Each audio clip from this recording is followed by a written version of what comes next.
on est la société. Si on était un pays, le Québec, on serait le deuxième pays au monde pour le taux de vieillissement, juste après le Japon. Les réformes du système de santé au Québec dans les dernières années ont exacerbé la problématique de la centralisation des soins et services. Celle-ci est la concentration des établissements offrant des services de soins de santé dans les grandes villes des régions. Nous sommes tous conscients que pour avoir accès à ces soins de santé, plusieurs personnes sont dans l'obligation de se déplacer.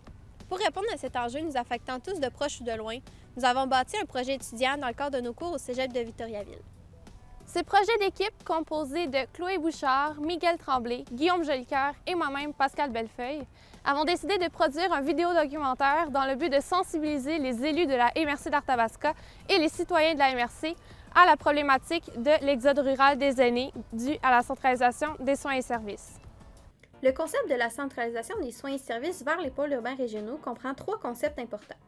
Centraliser, c'est l'action de réunir en un même lieu ce qui vient de divers côtés, donc l'action de centraliser et la centralisation. Lorsqu'on parle de soins et services, on parle d'établissements offrant des services à la population. On parle de services collectifs, de transport collectif, d'établissements d'hébergement et d'habitation et les services de santé publique et privée. Et enfin, un pôle urbain régional, c'est une aire urbaine ayant une plus grande taille au sein d'une région. Donc, dans la MRC d'Arthabasca, les soins et services se sont centralisés vers le pôle urbain régional qui est Victoriaville.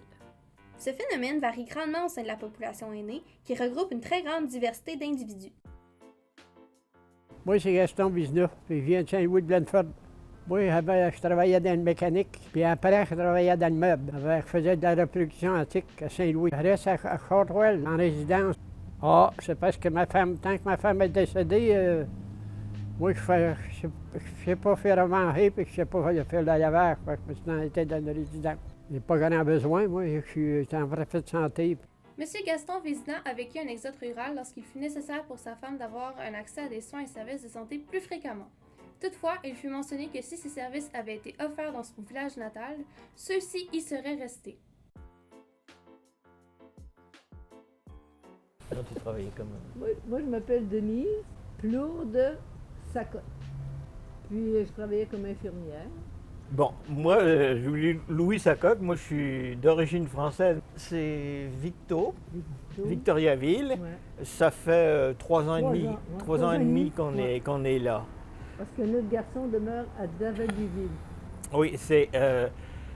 on était avant demeurer à Laval. À Laval, j'ai goûté aux résidences. C'est pas mon style. Non. Du tout. Et quand, disons, la maladie d'Alzheimer nous est tombée dessus, moi, il n'y a pas de problème. Tant que je vais pouvoir, on reste ensemble, puis on s'occupe tous les deux. Mais s'il m'arrive une bad luck, un accident, où je tombe malade, puis il faut que je sois hospitalisé, qu'est-ce qui se passe? Fait que notre garçon demeure à 20 minutes d'ici.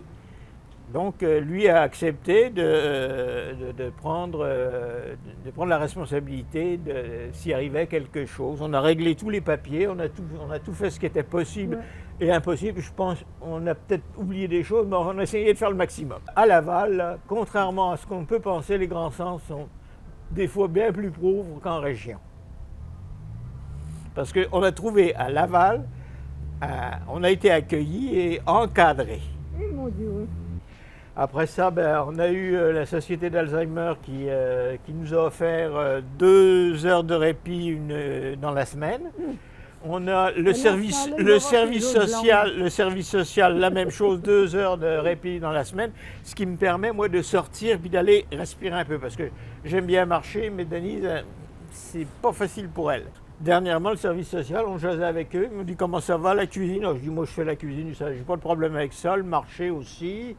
Puis l'entretien ménager ordinaire, oui. Ce qui est à remarquer, c'est que tous les services que j'ai eus, je ne les ai pas demandés.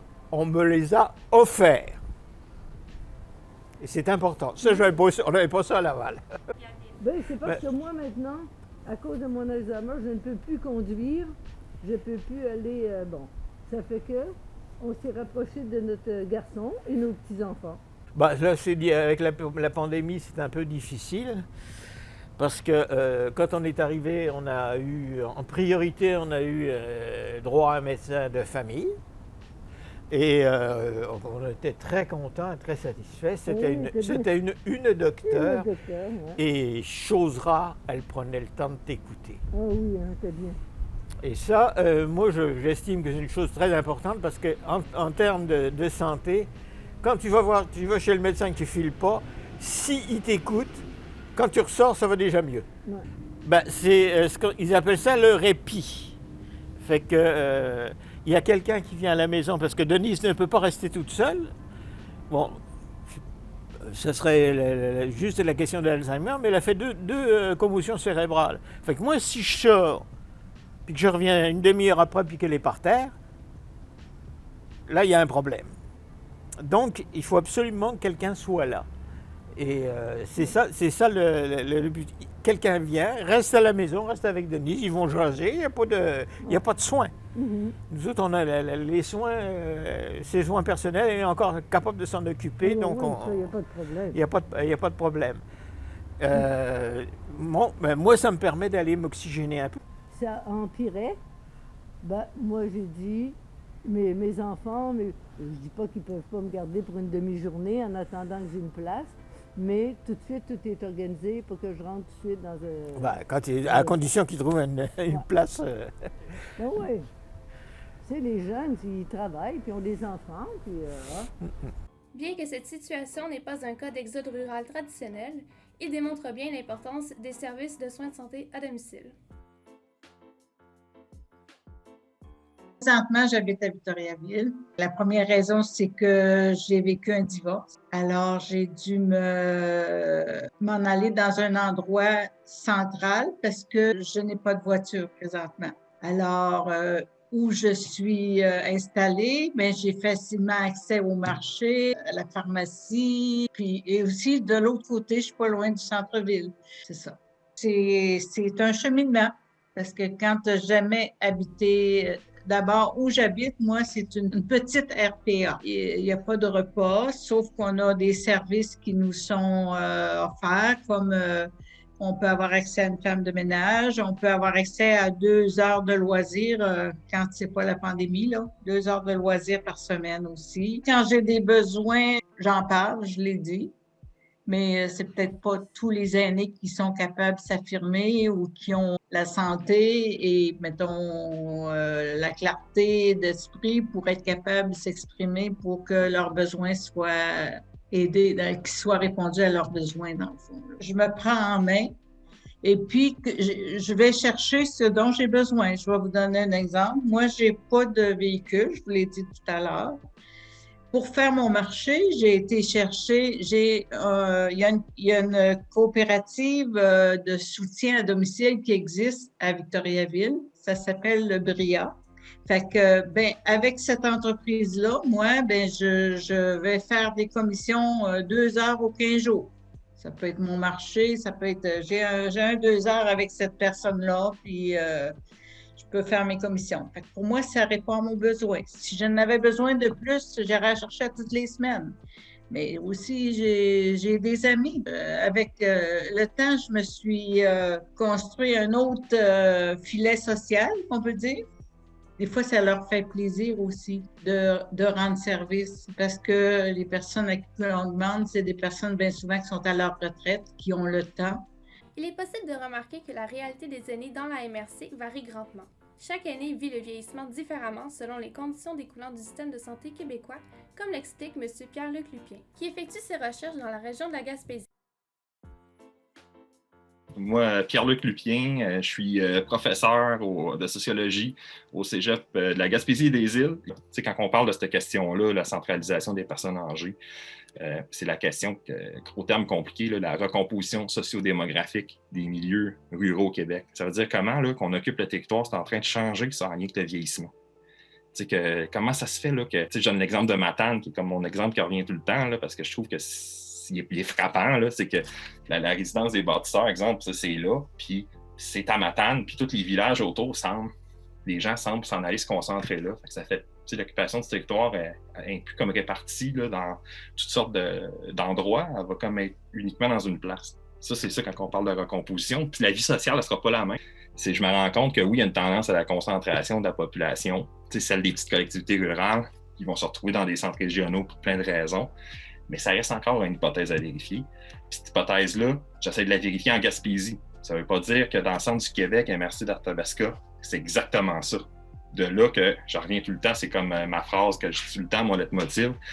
Pour comprendre le vieillissement au Québec, il va falloir faire des études dans plusieurs régions diversifiées du Québec. Quand le Québec, tu le compares aux autres provinces du Canada, on a un taux, ils appellent ça un taux d'attraction, parce que taux d'attraction pour les résidences privées pour personnes âgées, en fait, ce que ça veut dire, c'est la proportion de la population des personnes de 75 ans et plus qui vivent en résidence privée. Okay? Au Québec, c'est 18,4% des 75 ans et plus qui vivent dans des résidences pour personnes âgées privées, tandis que dans le reste du Canada, dans les autres provinces, la moyenne, c'est à peu près 6%. Il y a comme quelque chose, puis on va l'expliquer par un fameux crédit d'impôt que les gens souvent utilisent, un crédit d'impôt pour maintien à domicile, puis c'est applicable aussi aux résidences privées pour personnes âgées, ce qui fait que dès qu'ils arrivent en résidence personnes âgées, ils sont expliqués qu'il y a une réalité fiscale des fois qu'ils ne connaissent pas, puis là, on dit, ben là, tu vas avoir un crédit d'impôt, tu vas pouvoir avoir des services dans ta résidence, mais ils pourraient les avoir à domicile. Ils pourraient payer pour un autre. Fait qu'il y a quelque chose qui se passe là. Fait qu'il y a une espèce d'exigence, des règlements plus sévères pour la sécurité des résidences personnes âgées. Ce que ça a fait, c'est que c'est pas toutes les résidences qui ont les mêmes moyens économiques. Puis les plus petites résidences, qui n'étaient pas capables de s'adapter, ont comme abandonné ce marché-là, si on veut. C'est quand même privé. Là. On dit, ben, ça coûte trop cher pour entrer sur le marché parce qu'il faut mettre un dispositif très dispendieux pour pouvoir fonctionner. Il y en a beaucoup qui ont abandonné. Fait que là, quand tu coupes toutes ces petites résidences-là en bas de 100 personnes, ça a joué, mais c'est juste un exemple. Il y a quelque chose au niveau des politiques à l'échelle provinciale. Tu sais, si on cherche une cause, là, c'est des services publics, puis il y a une forte tendance, on appelle ça l'hospitalo-centrisme. Je ne sais pas si vous avez vu ce beau concept-là, de dire la tendance à ce que les décisions en santé sont prises du point de vue des gens, du personnel de la santé et non de la population qui reçoit les soins. Il y a cette tendance-là, on appelle ça l'hospitalo-centrisme. C'est autant au niveau de l'organisation que de la manière de voir les choses, ce qui fait que les personnes doivent se déplacer pour aller à l'hôpital. C'est pas l'inverse, c'est pas le personnel de la santé qui se déplace dans le domicile des gens. La réforme Barrette aussi qui centralise davantage. Si on a grandi avec des super gros territoires, c'est quand même fou. Puis la participation des citoyens, la part de consultation des gens de la place, des différents territoires a diminué. Ça, c'est sûr que ça vient jouer. Puis c'est peut-être la pire chose que tu peux faire, c'est de concentrer des services publics dans des centres de services. Parce que qu'est-ce que tu es en train de faire? Non seulement les gens vont devoir se déplacer des régions autour, ça va faire une espèce de... Vous autres, vous avez appelé ça plus exode, mais comme une espèce de déplacement de population dans les centres. Ça va vider certaines communautés. C'est en train de participer au déclin des collectivités rurales. Puis ces collectivités-là, non seulement le vieillissement, il est fort aussi, puis en plus, ben, il y a un déclin. Ils ont le déclin parce que les personnes âgées s'en vont. Puis en plus, ben, le taux de personnes âgées de la place, comme nous autres, on a des places comme Saint-Alexis de Matapédia dans la MRC d'Avignon. Il y a comme 6 villages qui sont là, puis c'est des villages d'en bas de 200 habitants. Puis, ils doivent vraiment beaucoup se déplacer pour avoir des services. Puis, au niveau de la logique des personnes âgées, il y a une grosse différence entre une localité qui a sa résidence personnes âgées puis une autre qui ne l'a pas. Là, ça fait que le taux de vieillissement augmente. Le milieu urbain, là, le vieillissement de la population ne se passe pas pareil. Ce qui est intéressant là-dedans, c'est que, urbain, eux autres, c'est quand même drôle parce que tu prends la ville de Montréal, ce qui se passe dans la ville de Montréal, c'est que les personnes âgées, au lieu d'être dans les quartiers centraux, ils sont envoyés vers la périphérie. Puis où est-ce qu'il y a comme une espèce de il y a une concentration dans des super grandes résidences. Puis ces super grandes résidences-là, ça devient comme des ghettos de vieillissement, là, de personnes âgées, finalement, qui sont plus d'origine modeste, se retrouvent à être obligés de quitter puis d'aller en périphérie des villes. C'est quand même, eux autres sont repoussés à la périphérie. Ils sont pas concentrés, c'est l'inverse. C'est quand même spécial. Sinon, tu as le suburbain qu'on appelle, toute la monde de banlieue. Mais ça, c'est problématique aussi, puis c'est ça qui a été le plus documenté à date au Québec. C'est que les personnes, ils vieillissent là. Ils sont arrivés, mettons, dans les années 60, ils ouvraient un développement résidentiel. Tout le monde est arrivé là, tout le monde s'est mis à faire des petites familles. Là, les enfants, à un moment donné, ils ont quitté. Là, le nid est devenu vide, comme on dit. Là, les personnes ont vieilli dans un endroit mono-résidentiel où les services sont accessibles juste en auto. Le développement, l'aménagement n'a pas été fait pantoute pour prévoir que les jeunes familles dans les années 60, ça allait devenir un jour un couple de personnes âgées qui restent dans la maison qu'ils ont acheté quand ils étaient des jeunes avec un projet de famille.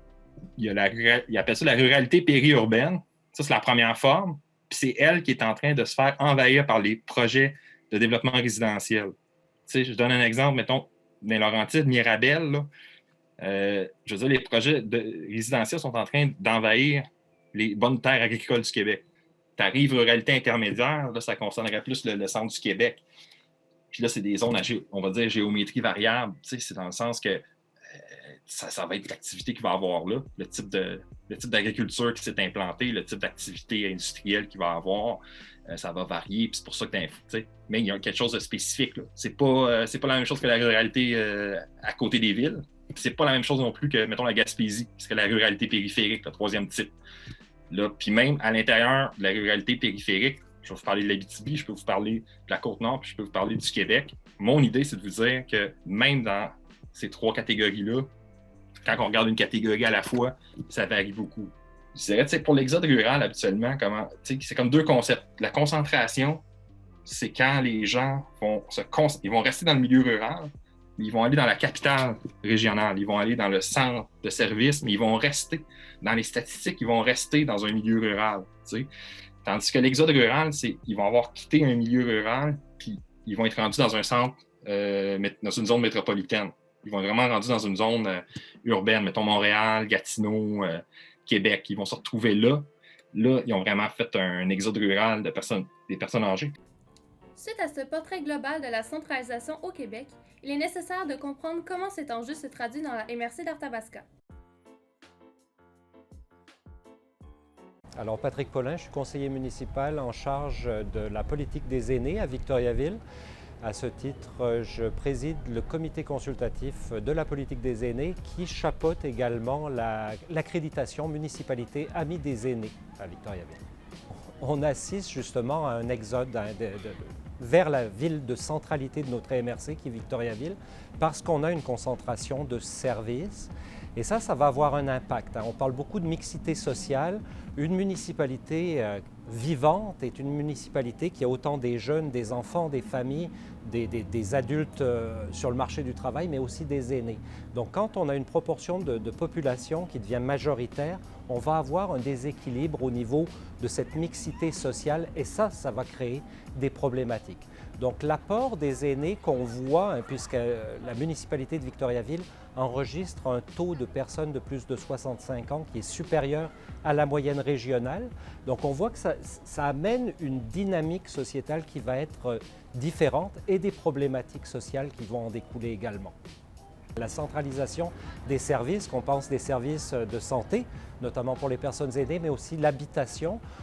Les municipalités ont peu de pouvoir pour la diriger, sauf si elles s'allient à toutes les forces vives de leur communauté, donc par une concertation. Au niveau de la ville de Victoriaville, avec l'adoption de la politique des aînés, on a mis en place un comité consultatif qui regroupe 22 partenaires, je pense, donc que ce soit la santé, bien entendu, mais les intervenants au niveau de l'habitation des personnes aînées, les FADOC, etc. Donc, on essaye de travailler sur la réforme de notre environnement et mettre en place des avenues pour maintenir les personnes aînées dans un milieu de vie qu'elles choisissent. Vous savez, une des problématiques de notre société, c'est de ne pas pouvoir choisir où c'est qu'on veut vivre et vieillir. Cette hyperconcentration des services amène et intensifie cette problématique de non-choix pour les personnes aînées. Donc, c'est avec la collectivité qu'on essaye de mettre en place des mesures pour maintenir les personnes dans le milieu de vie qu'elles choisissent, d'une part, puis répondre malheureusement aux personnes qui sont obligées de venir à Victoriaville, répondre le mieux possible à leurs besoins. Ça a un impact certain sur la disponibilité des services, mais ça c'est commun à toutes les municipalités de centralité au niveau du Québec et même je dirais des pays occidentaux. On le voit, les plus grosses villes vont attirer tous les programmes de santé, les infrastructures de santé et là ça va générer des problèmes. Un embouteillage dans les soins de santé. Deux, un développement de l'habitation qui est axé vers les personnes aînées. On le voit à Victoriaville particulièrement, on a énormément d'habitations, des résidences pour personnes aînées qui existent. Donc là, on va avoir, ce que je disais au début, un débalancement dans la population, plus d'aînés que de personnes actives ou de jeunes. Et là, on va avoir des demandes de services de soins qui vont être plus importantes. On va également avoir une pression qui est faite sur nos infrastructures, l'entretien des rues, des pistes cyclables ou multifonctionnelles, mettre de la sécurité de déplacement, pression sur le transport collectif également, qui est déterminé pour les personnes aînées. D'abord, je pense que la première des choses qu'on doit faire, et notamment dans notre MRC, c'est de travailler en collégialité entre la ville-centre et toutes les municipalités de la MRC d'Arthabasca. Vous savez, il y a une grande interdépendance entre la grande ville, qui est Victoriaville, et les municipalités rurales. Nous sommes interdépendants les uns des autres. Si la ville de Victoriaville n'aide pas les municipalités rurales pour maintenir dans leur municipalité les personnes aînées, on crée de la dévitalisation dans ces municipalités-là et on va créer les problématiques dont j'ai parlé tantôt sur notre ville-centre. En dévitalisant les municipalités rurales autour de Victoriaville, la région même a moins d'attractivité, elle est moins intéressante. Donc on le voit, on est très interdépendants. Et à votre question, je pense qu'il faut qu'on travaille en collégialité, il faut qu'on travaille en concertation et en partenariat, toutes nos municipalités ensemble, pour donner le pouvoir à nos personnes aînées de choisir où elles veulent vivre et où elles veulent vieillir également en qualité. Pour ça, le gouvernement provincial doit aussi avoir un levier envers les municipalités, qu'on pense à tout ce qui est logement, maintenir des logements, permettre la construction de logements adaptés aux personnes aînées en milieu rural, mais également développer le transport en commun.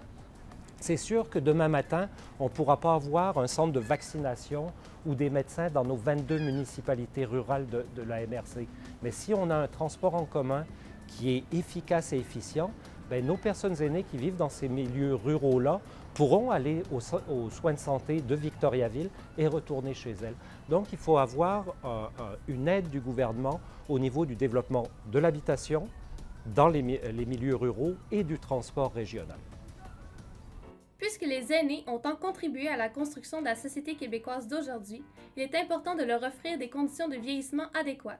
Le truc à casser sur cette image-là de la personne âgée qui ne travaille plus, qui est plus productive, qui est un fardeau pour les autres parce que sa santé n'est pas bonne, puis qui n'est pas dynamique pantoute, puis qui est dans des vieilles idées, qui est conservateur, puis qui ne va pas aider la société, puis qui est refermé sur lui-même, puis qu'il faut qu'on s'adapte à lui, puis qu'on ne peut pas lui demander de s'adapter à nous, puis de découvrir de nouvelles choses. C'est complètement faux. Puis on l'a vu avec la crise, là, comment que les personnes plus âgées ils ont appris à se servir de Zoom, qui ont appris à se servir des nouvelles technologies, qui ont appris à faire des choses qu'ils n'auraient pas faites avant. Puis que, tu sais, dans le fond, c'est loin d'être l'image de la personne âgée qui reste chez eux, puis qui est conservatrice, puis qui a un jugement sur tout parce que ses idées sont finies, puis ils ne peuvent pas changer. Puis l'âgisme, il va être à défaire. Puis qu'est-ce qui le défait le plus, c'est juste le contact, des contacts intergénérationnels. Je vous remercie aussi parce que se retrouver avec un paquet de jeunes comme ça, ça me rajeunit. C'est important que les jeunes aussi s'impliquent, commencent à se conscientiser parce que vous allez modifier la société de demain. Et justement, il faut casser l'intergénérationnalité, le clivage qu'on a, les personnes aînées d'un bord, les jeunes de l'autre.